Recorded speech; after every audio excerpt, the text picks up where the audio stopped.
Yes, we came, we saw, he died. Una vez un presidente dijo sus verdades en la ONU, alabó al presidente de Estados Unidos en ese tiempo, Barack Obama, y este, luego de 2 años, lo traicionó junto con sus aliados europeos de la OTAN. Lo mataron por decirles todas las verdades. Mira el video de principio a fin. Su discurso duró 1 hora y media, pero te dejo los mejores momentos. En realidad, vale la pena verlo. Como se sabe, las Naciones Unidas fueron fundadas 3 o 4 países. Ellos fueron los que la fundaron, que a la sazón estaban contra Alemania. Las Naciones Unidas fueron creadas por naciones que se unieron contra Alemania en la Segunda Guerra Mundial. Constituyeron un órgano denominado Consejo de Seguridad, que convirtió a esos países en miembros permanentes y le otorgó el derecho de veto. Nosotros no estábamos presentes en ese momento. Las Naciones Unidas se configuraron de acuerdo con esos países que tenían la intención de que nos sumáramos a los planes originales. Esa es la esencia real de las Naciones Unidas cuando se fundaron hace más de 60 años.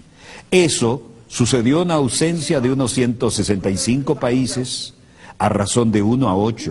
Es decir, 1 estaba presente y 8 estaban ausentes.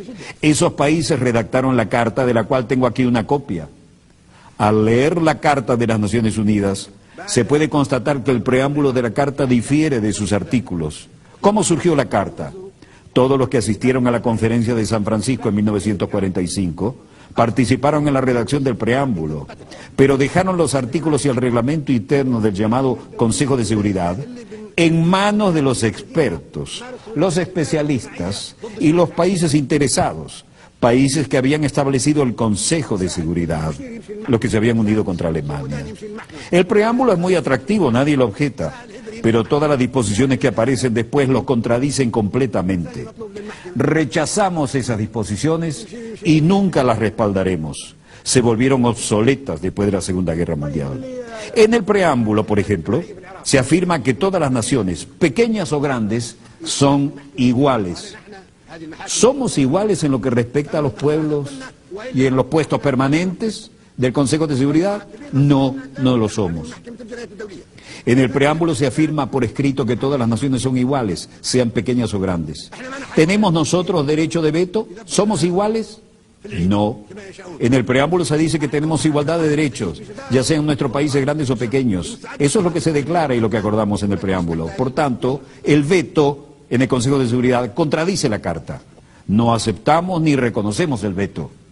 En el preámbulo de esta Carta se afirma que no se deberá recurrir a la Fuerza Armada, salvo en interés común. Ese es el preámbulo que acordamos y firmamos, y nos sumamos a las Naciones Unidas porque queríamos que esta Carta reflejara eso. Se indica que solo se recurrirá a la Fuerza Armada en interés común de todas las naciones. Pero ¿qué ha sucedido desde entonces? Han estallado 65 guerras desde la creación de las Naciones Unidas y desde la creación del Consejo de Seguridad. 65 guerras desde su creación, con millones y millones de víctimas, más que en la Segunda Guerra Mundial. ¿Acaso en esas guerras, así como la agresión y la fuerza se utilizaron en esas 65 guerras, responden al interés común de todos nosotros representados aquí? No. Esas guerras se llevaron a cabo en aras de los intereses de 1, 3 o 4 países, pero nunca de todas las naciones. Hablaremos acerca de si esas guerras respondían al interés de un solo país o de todas las naciones. Esto contradice de manera flagrante la Carta de las Naciones Unidas que firmamos, y a menos que actuemos de conformidad con esta Carta de las Naciones Unidas que acordamos, lo rechazaremos y no temeremos hablar con nadie en términos que no sean diplomáticos. Ahora hablamos del futuro de las Naciones Unidas. No debe haber hipocresía ni diplomacia, porque se trata de la cuestión importante y vital del futuro del mundo, del planeta. La hipocresía dio lugar a estas 65 guerras que han estallado desde la creación de las Naciones Unidas.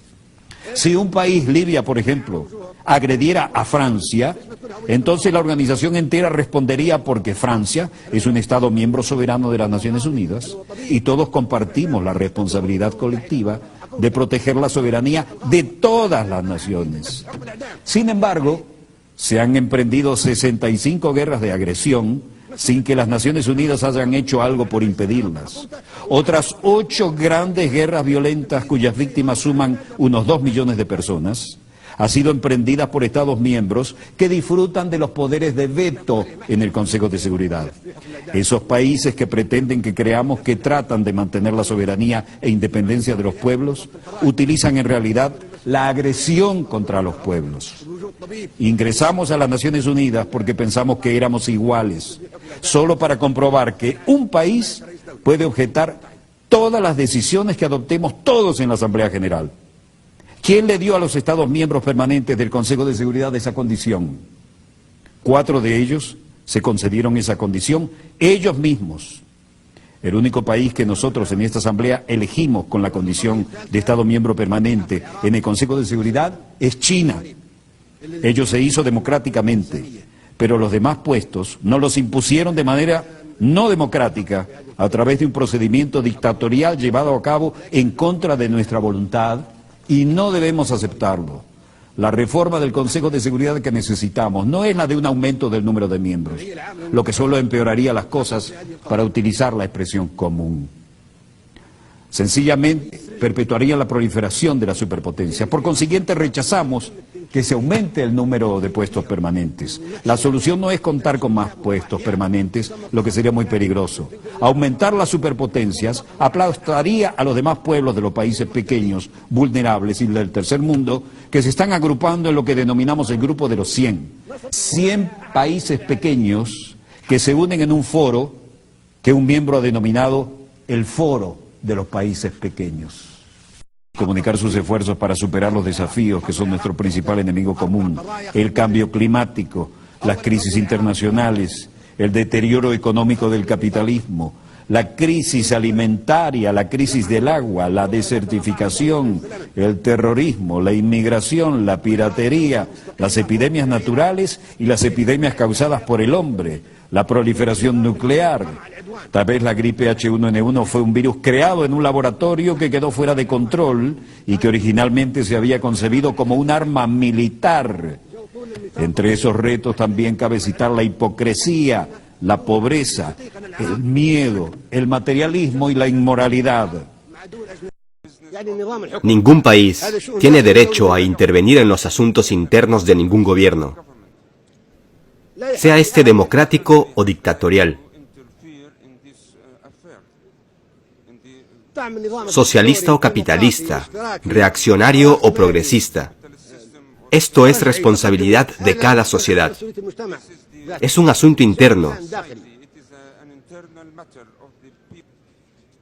Si todos nosotros tenemos votos para decisiones importantes aquí en la Asamblea, y no solo el Consejo de Seguridad de la ONU, tendremos justicia y democracia. Y ya no tendremos un Consejo de Seguridad formado por países que han sido elegidos por tener armas nucleares, economías ricas o tecnologías avanzadas. Eso es terrorismo. No podemos permitir que el Consejo de Seguridad sea dirigido por superpotencias. Eso es terrorismo en sí mismo y por sí solo. Si queremos que el mundo esté unido, sea seguro y pacífico, eso es lo que debemos hacer. Decidir todos aquí en la Asamblea. Si queremos seguir viviendo en un mundo de guerras, ustedes eligen. Seguiremos teniendo conflictos y luchando hasta el día del juicio final. A nosotros, los africanos, nos alegra y nos enorgullece el hecho de que el actual presidente de los Estados Unidos sea un hijo de África. Es un acontecimiento histórico.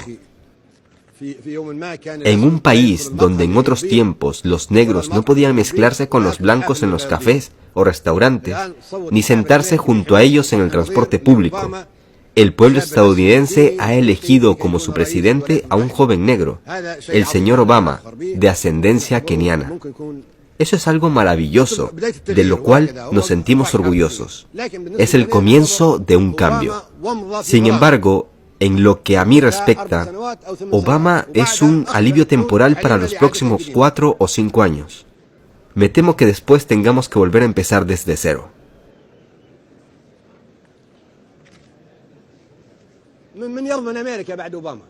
Nadie puede asegurar cómo se gobernará a los Estados Unidos después de Obama.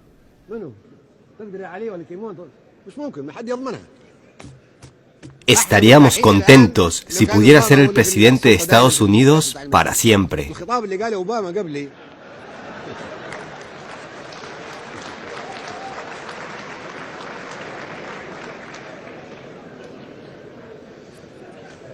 Los presidentes estadounidenses solían amenazarnos con todo tipo de armas.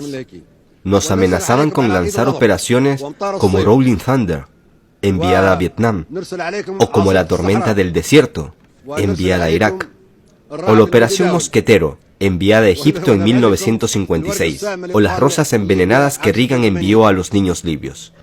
¿Pueden imaginarse? Sería lógico pensar que los presidentes de un país tan grande, con un puesto permanente en el Consejo de Seguridad y con derecho a veto, nos habría protegido y nos habría enviado la paz. Pero no. ¿Qué recibimos a cambio? ¿Bombas dirigidas por láser transportadas en cazas F-1? Este era su enfoque. Nosotros dirigiremos el mundo, les guste o no, y castigaremos a todo el que se oponga a nosotros.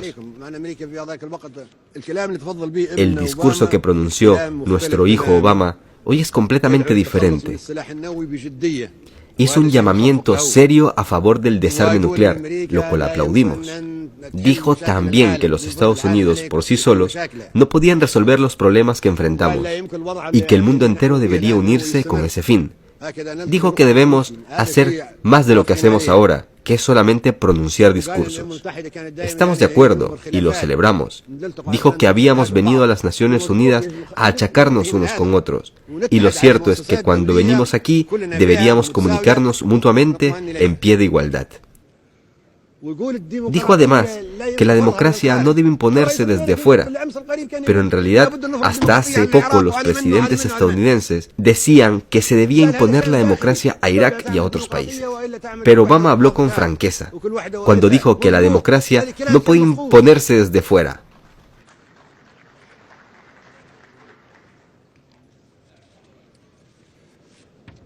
¿Alguien puede responder si es mejor que el mundo esté tan polarizado?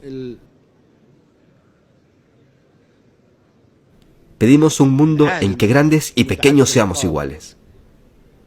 En lo que respecta a la situación en Palestina, la solución de crear dos estados es imposible, no es práctica. Actualmente hay una superposición completa de esos dos estados. La partición está condenada al fracaso. Estos dos estados no son vecinos, sino que son coexistentes, tanto en términos de población como de geografía. No se puede crear una zona de amortiguación entre los dos estados, porque hay 500.000 de colonos israelíes en la ribera occidental y 1 millón de palestinos árabes en el territorio conocido como Israel. Por lo tanto, la solución radica en un Estado democrático sin fanatismo, por razones religiosas o étnicas. La generación de Sharon y Arafat se han acabado. Necesitamos una nueva generación en la que todos puedan vivir en paz. Observen a los jóvenes palestinos o israelíes. Ambos desean paz y democracia. Quieren vivir bajo un solo Estado. Ese conflicto está emponzoñando al mundo.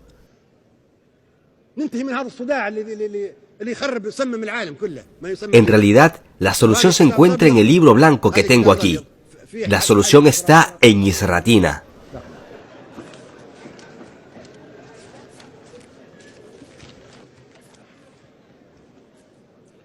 Los árabes no albergan ninguna hostilidad ni animadversión hacia Israel. Somos primos y pertenecemos a la misma raza. Queremos vivir en paz. Los refugiados deberían regresar a sus casas. Son ustedes quienes provocaron el holocausto entre los judíos. Ustedes, y no nosotros, quienes los incineraron. Nosotros les dimos refugio, les dimos amparo durante la época romana, durante el reino árabe de Andalucía, durante el gobierno de Hitler. Son ustedes quienes los envenenaron. Son ustedes quienes los aniquilaron. Nosotros les dimos protección mientras ustedes los expulsaban. Reconozcamos la verdad. No somos hostiles. No somos enemigos de los judíos. Y algún día los judíos necesitarán de los árabes. Llegará un momento en que los árabes serán quienes les vuelvan a dar protección para salvarlos como hicimos en el pasado. Son ustedes quienes odian a los judíos, no nosotros. Libia espera que ustedes ayuden a realizar una transición en un mundo plagado de crisis y tensiones. En este mundo debe prevalecer la humanidad, la paz y la tolerancia. Nosotros no acostumbramos a claudicar cuando se trata del destino de la humanidad, de las luchas del tercer mundo y de las 100 naciones pequeñas que deberían vivir siempre en paz.